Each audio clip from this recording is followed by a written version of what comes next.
Hey, what's up YouTube? Want to do a quick video on how I keep my bait alive.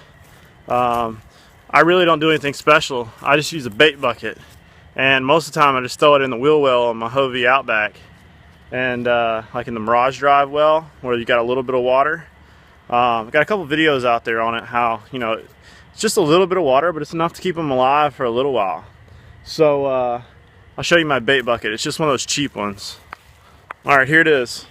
It's just one of those, I think they're a Fraybill, or however you pronounce it, Flow Troll.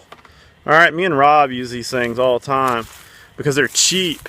And believe it or not, you are going to lose your trolling bucket. Alright, I built a nice one last year. It's actually up on my channel.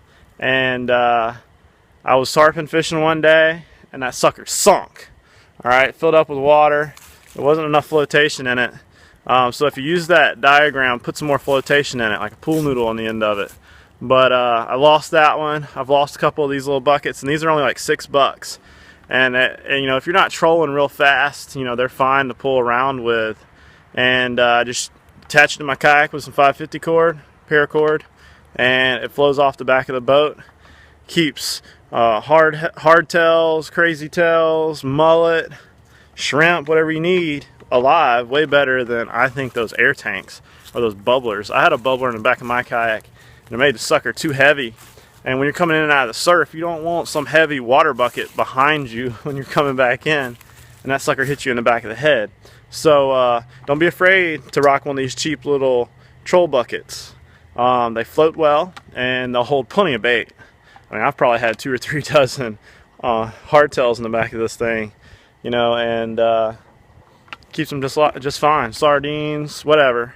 Because the problem you'll have with some of those air tanks or those little bubblers that you get at bait tanks is some fish won't survive in those little non-circulating tanks. If it's just a bubbler, they'll die.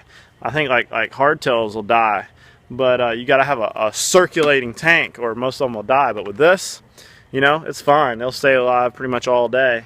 And if you look back and it fell off the back of your kayak and it's floating 3 miles out, you can just say, screw it, I'm going to buy another one. So if you like this video, like and subscribe. Don't forget to follow me on Yak Motley. Put your comments below. I like hearing from you guys, and I'll see you next time.